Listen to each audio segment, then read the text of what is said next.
Welcome everybody to this tutorial video. In this video I will show you how to fix this problem easy and quick. So let's do it. Go directly open your settings of your mobile phone. So guys, when you open your mobile phone, open the apps option and search for here for Brawl Stars. Click search for it, and guys, when you find it, click and you will see here this list.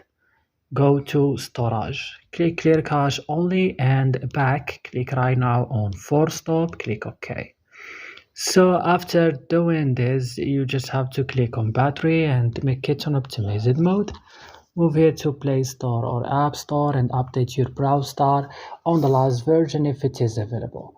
After this, we will move to the next step. It's very easy, just you should restart your mobile phone and that's it.